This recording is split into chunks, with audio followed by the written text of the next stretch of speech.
Right now, someone your exact age, in your exact city, has 10 times more money than you, or maybe you're the one winning and you don't even know it. What if I told you that most people have absolutely no idea where they fall on the money ladder? Not a clue. They scroll through Instagram, see fancy cars and beach vacations, and just assume everyone else is crushing it financially. But behind closed doors, the truth is absolutely wild. And today, I'm going to expose every single number, how much the average person earns, how much they actually keep, how deep in debt they really are, and more importantly, where you fit into all of it. Because once you see these numbers, you can't unsee them. Some of what I'm about to share will make you breathe a sigh of relief. Oh, thank God I'm doing okay. And some of it is going to hit you like a cold splash of water to the face, a total wake-up call. I'm talking real data from the Federal Reserve, the Bureau of Labor Statistics, and the Social Security Administration. Not opinions, not guesses, hard, cold, verified numbers. So, buckle up. Hi, I'm Buck, and I love to simplify complicated finance topics so everyone understands it. Today, I'm breaking down the real financial stats of the average person, from income and spending to retirement savings and debt, so you can see exactly where you stand and how to get ahead. By the way, I break down money topics like this every single week, so if you want to actually get ahead financially, hit subscribe right now. All right, let's start with the one number that affects literally everything else in your financial life, your income. So here's the deal. The Bureau of Labor Statistics tells us that the median full-time worker in America pulls in about $1,000 a week. That's roughly $52,000 a year before taxes touch it. If you're sitting there making around $26 an hour, congratulations. You are smack in the middle of the pack. But hold on. That's gross income before the government takes its slice. Federal taxes, state taxes, Social Security contributions, Medicare, all of it comes off the top. Depending on your state, your actual take-home pay drops to somewhere between 35 and 40,000. That 52 grand suddenly feels a lot smaller, doesn't it? And here's what blows my mind. That's the individual number, not the household, just one person.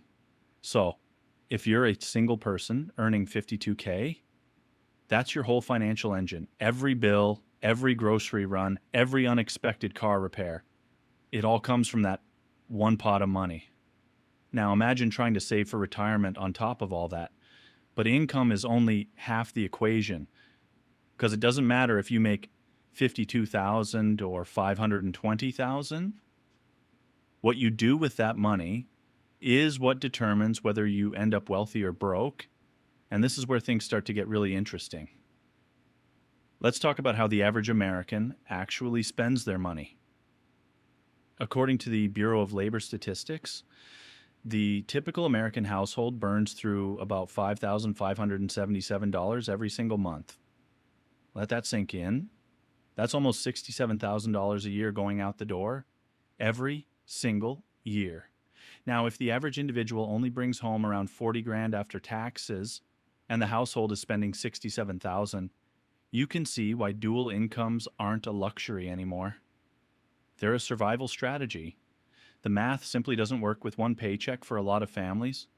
So, where does all that money go? Let's break it down piece by piece, starting with the biggest money eater of them all, housing.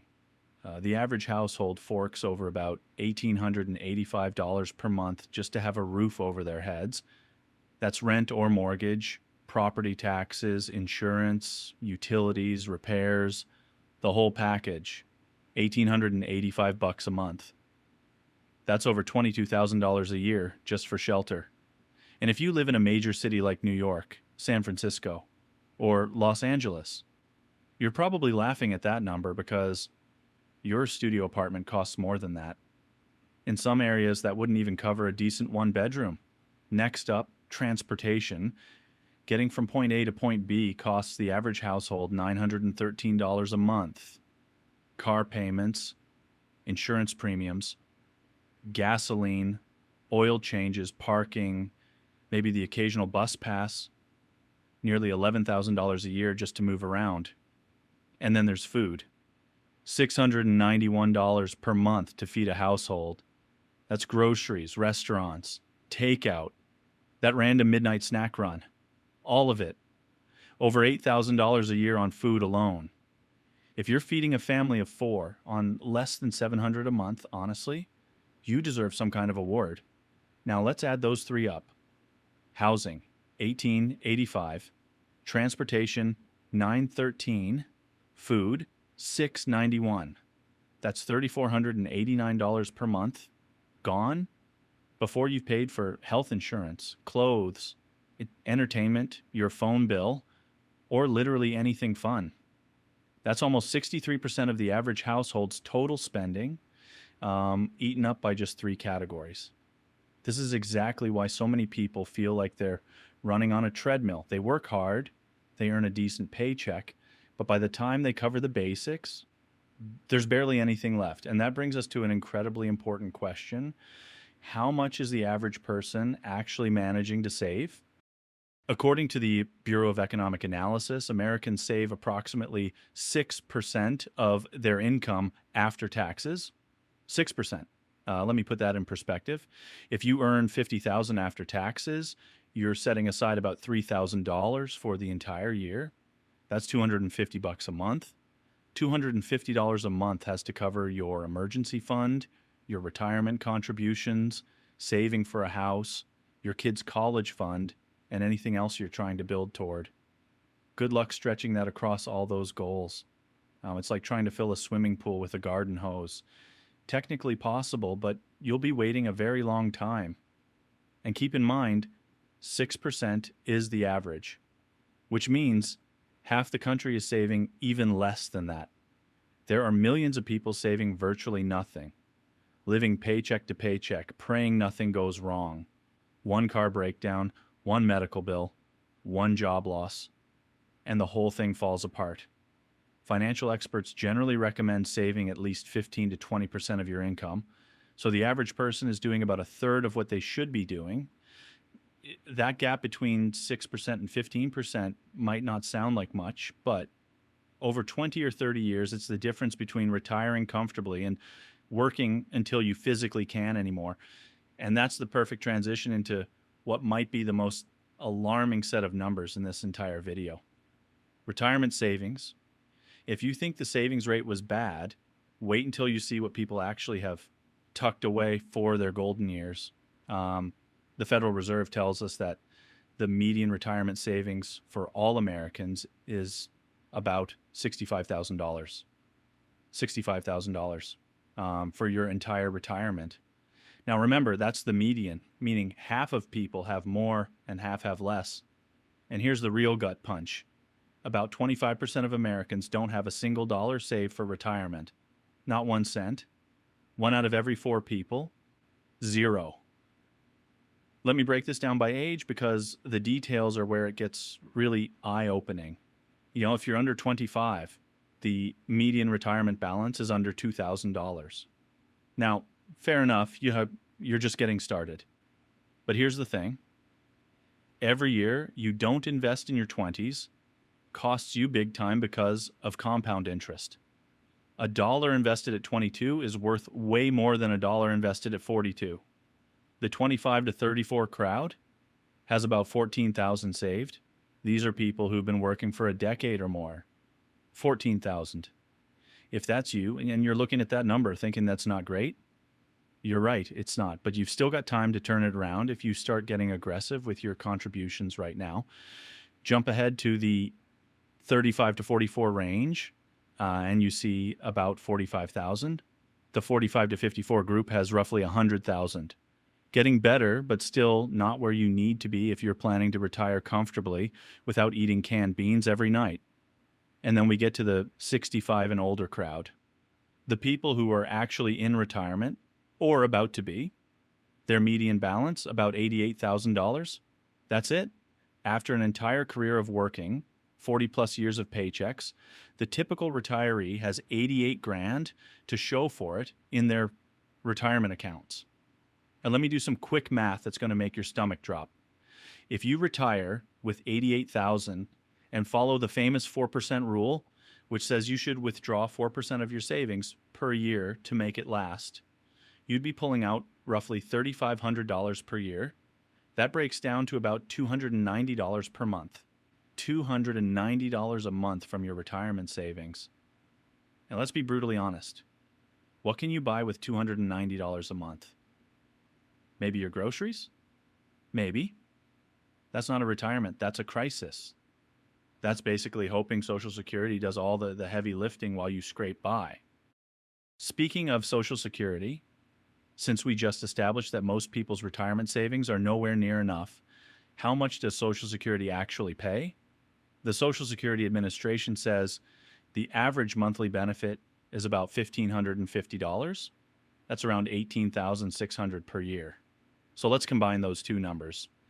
$290 from retirement savings plus $1,550 from Social Security gives you about $1,840 per month, under $22,000 a year. Remember earlier when we said the average household spends $67,000 a year? You're working with less than a third of that. Now, some people will downsize in retirement. No more commuting costs. Maybe the mortgage is paid off. Kids are out of the house, but even with those reductions, healthcare costs in retirement are brutal. The average retired couple needs over $300,000 just for medical expenses in retirement. $300K. For healthcare alone, this is why I find the "I'll just rely on Social Security" plan so terrifying. It was never designed to be your entire retirement income. It was designed to be a supplement, a safety net, not the whole show. But for millions of Americans, that's exactly what it's become. Their only plan. And there's another wrinkle that doesn't get talked about enough. Social Security's trust funds are projected to face significant shortfalls in the coming decades. The program isn't going to vanish overnight, but benefits could be reduced. Planning your entire financial future around a system that might pay you less than what current retirees receive? That's a gamble I wouldn't want to take. Now, here's something that might surprise you. When do most people actually call it quits and retire? The average retirement age in America is 61. Not 65, not 67, 61, which sounds nice, except for one giant problem. You can't collect full Social Security benefits until age 67. So, if you retire at 61, you've got 6 years with no Social Security income, 6 years where you're living entirely off savings, those same savings that we just talked about being dangerously low. How do you bridge that 6-year gap with $88,000? Let's do that math. 88,000 divided by 6 years is about $14,700 per year. That's $1,200 a month for everything. Rent, food, utilities, health insurance, which you now have to pay for yourself since you're too young for Medicare. The numbers just don't add up for most people. And here's the part that really makes you think. If you retire at 61 and live to 85, which is totally realistic with modern medicine, that's 24 years of retirement. 24 years that need to be funded somehow. That's almost as long as the average person's career from age 22 to their mid-40s. All right, let's shift to the number that tells you the most about your overall financial health: net worth. This is the ultimate scorecard. Take everything you own, your house, your car, your bank accounts, your investments, add it all up, then subtract everything you owe: your mortgage, car loan, student loans, credit card debt. What's left over? That's your net worth. The Federal Reserve says the median American household has a net worth of about $122,000. Now, is that good or bad? Depends entirely on how old you are, because net worth is one of those numbers that should be growing every single year of your life. If it's not, something's going wrong. If you're under 35, the median net worth is less than $14,000. And honestly, if you're 23 and just out of college, possibly with student loans, having 14 grand puts you in a decent spot. But if you're 34, married, been working for over a decade, and you're still sitting at 14,000, that's a blinking warning light. The 35 to 44 age group climbs to 91,000. 45 to 54 hits 168,000. 55 to 64 reaches 212,000. And the 65 to 74 crowd, the peak, sits at about $266,000 in median net worth. Now here's what fascinates me about those numbers. 266,000 at retirement age. That's it? After 40 plus years of earning, spending, and presumably building wealth, the typical person peaks at 266K. That includes their house equity, their retirement accounts, everything. For a lot of people, most of that net worth is just the equity in their home, which means they're technically worth $266,000 on paper, but they can't actually use most of it unless they sell their house. It's like being a millionaire in Monopoly money. Looks great on the balance sheet, but try paying your electric bill with it. Let's talk about something that silently controls a huge chunk of your financial life: your credit score. This 3-digit number determines what interest rate you get on your mortgage, your car loan, your credit cards. It can even affect whether you get hired for certain jobs. It's quietly pulling strings behind the scenes of your entire financial existence. According to Experian, the average FICO score in America is 715. Scores range from 300 to 850. So 715 lands in good territory. That's actually a bit of positive news. Like, it means the typical person is at least managing their credit reasonably well, paying their bills mostly on time, not completely drowning in debt. But that average hides a lot of pain underneath. Plenty of people are walking around with scores in the 500s and low 600s, getting rejected for loans, paying sky-high interest rates, and wondering why the financial system seems rigged against them. The difference between a 715 and a 580 can cost you hundreds of thousands of dollars over your lifetime in extra interest. Here's a concrete example. On a 30-year mortgage for $300,000, the difference between a good credit score and a poor one could mean paying an extra $150,000 in interest over the life of the loan. That's like buying an entire second house, just in interest payments, all because of a 3-digit number. The good news? Improving your credit score isn't some complicated secret. Pay your bills on time. That's the biggest factor. Keep your credit card balances low. Don't go opening new accounts every time a store offers you 10% off. And check your credit report regularly for errors, because mistakes happen more often than you'd think. But having a decent credit score doesn't mean people aren't drowning in a different kind of financial quicksand. Let's talk about credit card debt. And this is where things get genuinely ugly. The average American household is carrying over $9,000 in credit card debt. $9,000.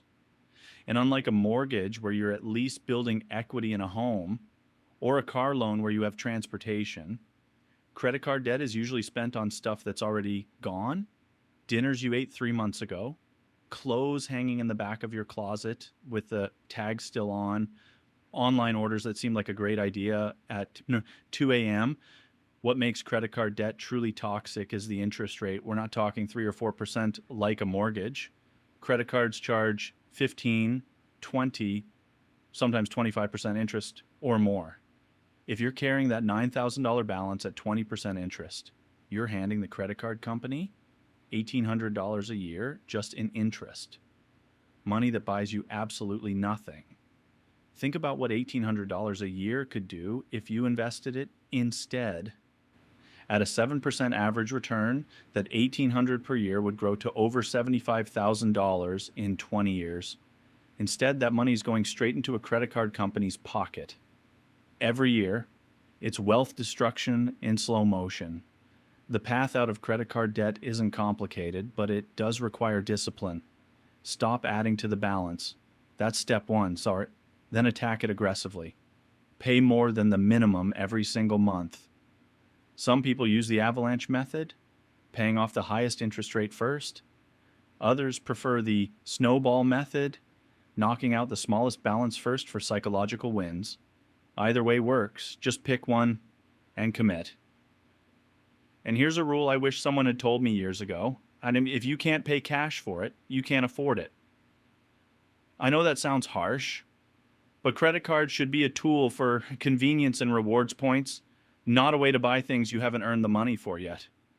The single best financial move most people could make is paying their credit card balance to zero every single month. No exceptions.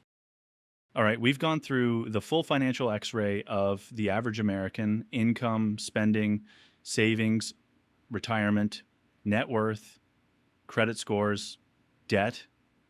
And honestly, the picture isn't great.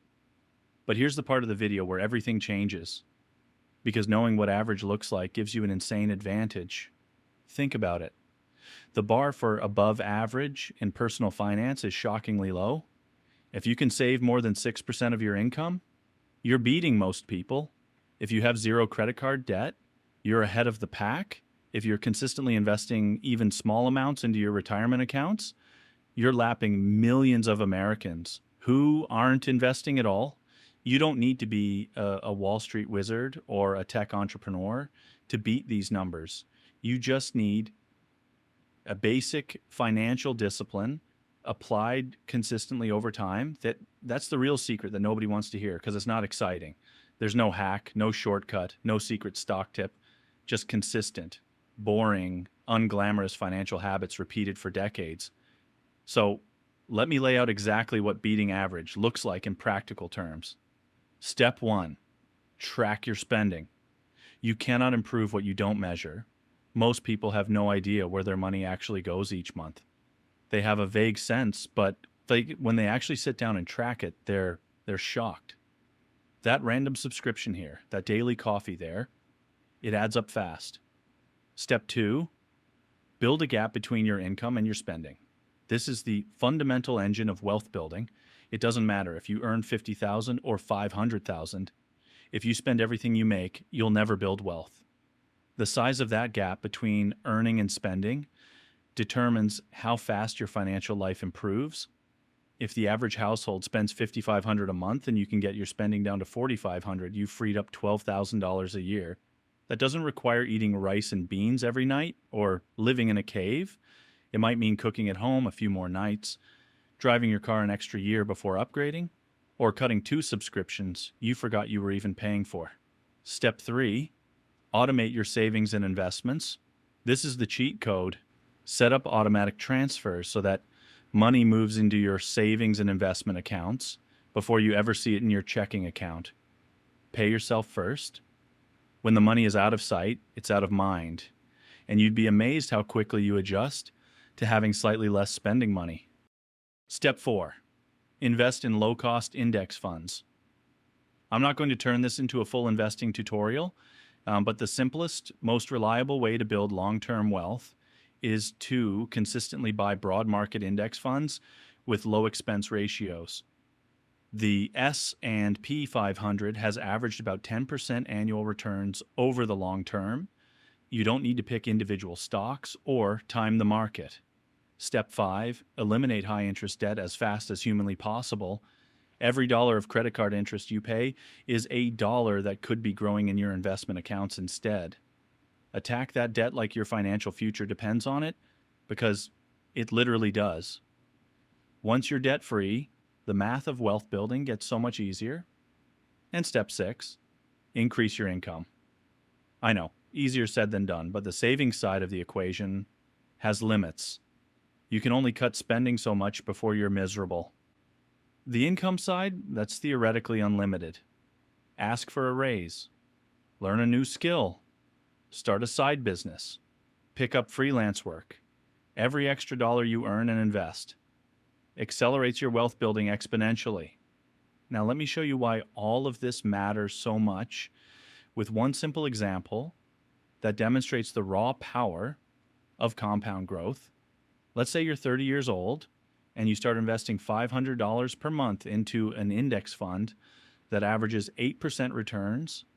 By the time you're 65, you'd have over $1.1 million. Over $1 million from $500 a month. You wouldn't need Social Security. You wouldn't need to stress about medical bills. You'd have options.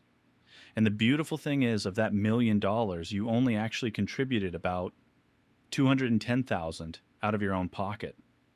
The other 800,000, that's compound interest doing the heavy lifting for you. Compare that to the average retiree with $88,000. Same planet, same economy, same opportunities, but completely different outcomes. The difference isn't talent or luck or some secret advantage. It's just consistent investing over time versus winging it and hoping for the best. And here's what really gets me fired up about this. You don't even need $500 a month to make a huge difference. Even $200 a month at 8% for 35 years turns into about $450,000. That's life-changing money from less than $7 a day. Skip the fancy coffee and the convenience store snacks, and you could literally fund your retirement. But none of these strategies work if your mindset is wrong. And I think this is the real reason the average person's finances look the way they do. It's not a math problem, it's a behavior problem. We know we should save more. We know credit card debt is bad. We know we should invest. But we don't. Because our emotions, our habits, and our social environment constantly push us towards spending. Social media makes it worse. You see someone your age driving a brand new BMW, and suddenly your perfectly fine 3-year-old Honda feels inadequate. You see vacation photos from Bali, and your staycation feels pathetic. This comparison trap drives people to spend money they don't have to impress people they don't even like. Here's what they don't show you on Instagram. That BMW, it's probably leased or financed with a 7-year loan. That Bali trip might be sitting on a credit card at 20% interest. The flashy lifestyle you see online is often just debt wearing a disguise. Real wealth is quiet. Real wealth is boring. Real wealth is the person driving a used Toyota who has $1 million in index funds. One of the best mindset shifts you can make is to start measuring your financial progress against your own past instead of against other people's highlight reels. Are you saving more this year than last year? Is your net worth higher than it was 12 months ago? Is your debt lower? Those are the only comparisons that actually matter. Another crucial mindset shift, start thinking about money in terms of time, not dollars. Every dollar you spend is time from your life that you traded to earn it. If you make $26 an hour, that $100 pair of shoes cost you nearly 4 hours of your life. That $5 latte, about 12 minutes of your existence. Is it worth it? Sometimes yes, sometimes no. But when you frame it that way, spending becomes a lot more intentional. The most financially successful people I know aren't the ones with the highest incomes. They're the ones with the biggest gap between what they earn and what they spend. They buy used cars instead of new. They cook at home more than they eat out. They live in smaller houses than they can afford, not because they're cheap, but because they value financial freedom more than they value impressing strangers. Let me give you some specific actionable targets to aim for based on everything we've discussed today. These aren't average numbers. These are the numbers you should be shooting for if you want to be significantly better off than most people. Target number 1, save and invest at least 15% of your gross income. Not 6%. 15. If you can't hit 15 right away, start wherever you can and increase by 1% every 6 months. Target number 2, maintain 0 credit card debt. Carry a balance of $0 at the end of every single month. If you currently have credit card debt, make eliminating it your top financial priority. Before investing, before saving for a vacation, before anything else. Kill that debt first. Target number 3, build an emergency fund of 3 to 6 months of expenses. If you spend $4,500 a month, that means $13,500 to $27,000 sitting in a savings account for when life throws you a curveball. Because it will. Cars break down, people get laid off, medical emergencies happen. An emergency fund is your financial shock absorber. Target number 4, aim for a credit score above 760. That's the threshold for the best interest rates on most loans. At that level, you unlock the lowest mortgage rates, the best credit card offers, like in favorable terms on basically everything. Like getting from 715 to 760 isn't that hard to mod buckies. It just takes patience and consistency. Target number 5, have a net worth equal to at least your annual salary by age 30, 3 times your salary by 40, and 6 times by 50. These are rough benchmarks, not iron laws, but they give you something concrete to measure against. If you're 30 and making $60,000, a $60,000 net worth means you're on track. And target number 6, this is the big one, have at least 25 times your annual expenses saved before you retire. This is based on the 4% rule we talked about earlier. If you spend $50,000 a year, you need $1.25 million. If you spend $40,000, you need $1 million. Hit that number, and you can theoretically live off your investments forever. Now, I know what some of you are thinking. That's great, but I'm already 40, I'm already 50. Is it too late for me? And the honest answer is, it's never too late to improve your situation, but the earlier you start, the less painful it is. If you're starting at 50, you'll need to save more aggressively, but you can still make massive progress in 10 to 15 years. The worst thing you can do is look at these numbers and feel paralyzed. Oh, I'm so far behind. What's even the point? That kind of thinking is exactly what keeps people stuck. Every single dollar you save and invest today is worth more than a dollar saved tomorrow. Start imperfect. Start small. Just start. Here's a powerful way to think about it. Your future self is watching you right now through memories. What is that 80-year-old version of you hoping you'll do today? They're not hoping you'll buy another pair of shoes or upgrade your phone. They're hoping you'll put an extra $100 into your investment account. They're hoping you'll say no to that impulse purchase. I genuinely believe that financial literacy is the most important subject they don't teach in school.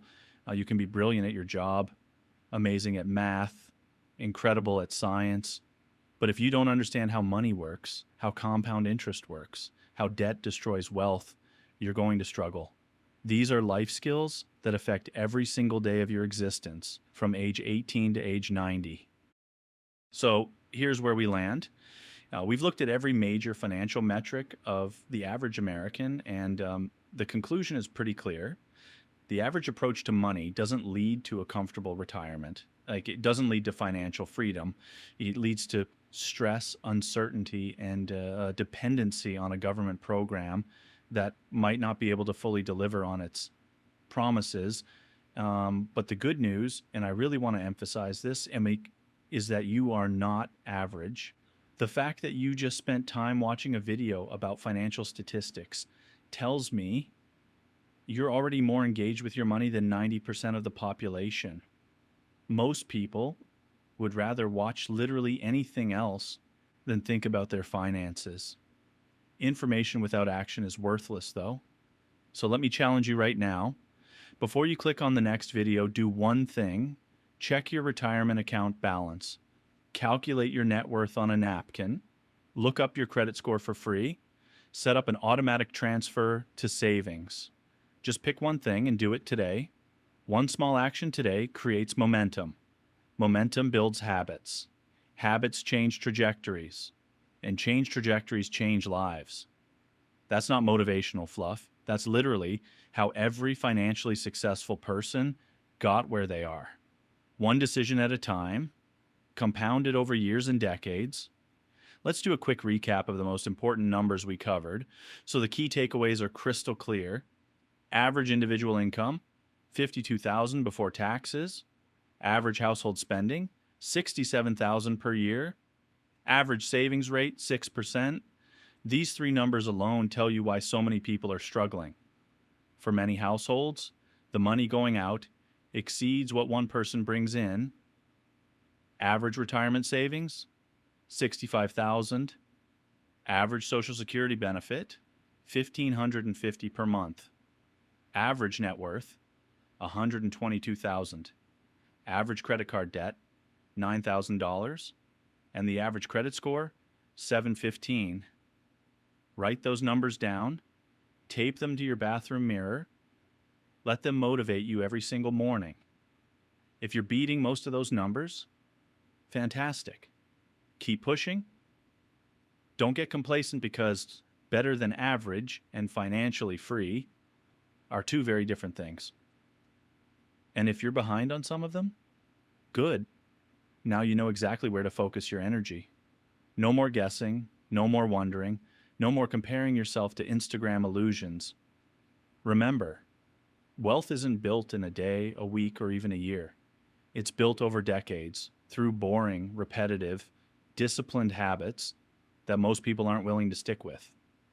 The ones who do stick with it, they're the ones who end up financially free, while everyone else wonders how they did it. There's no magic formula, no secret the wealthy are hiding from you. It's just math, patience, and self-control. Earn more than you spend. Invest the difference. Avoid debt. Repeat for 30 years. That's the entire playbook. Everything else is just details. If this video helped open your eyes or gave you a new perspective on your finances, do me a favor and smash that like button. It helps the algorithm share this information with more people who need to hear it. And if you want more content like this, breaking down complex financial topics into plain English, subscribe and hit the bell so you never miss a video. Drop a comment below and tell me, which statistic from today surprised you the most? Was it the retirement savings numbers? The spending breakdown? The credit card debt? I read every single comment, and I'd love to hear where you think you stand compared to the average. Your honesty might help someone else watching this video feel less alone in their financial journey. And one last thing before I go, if you know someone who needs to hear this information, a friend, a sibling, a coworker who's always complaining about being broke, share this video with them. Sometimes the most powerful thing you can do for someone is just open their eyes to reality. The numbers don't lie, and sometimes a little truth is the best gift you can give. Your financial future isn't written yet. The statistics we talked about today describe where the average person ends up, but you get to write your own story. And if you're ready to take your first step toward financial freedom, then watch this next video and learn how to make every dollar work in your favor. Your future self will thank you.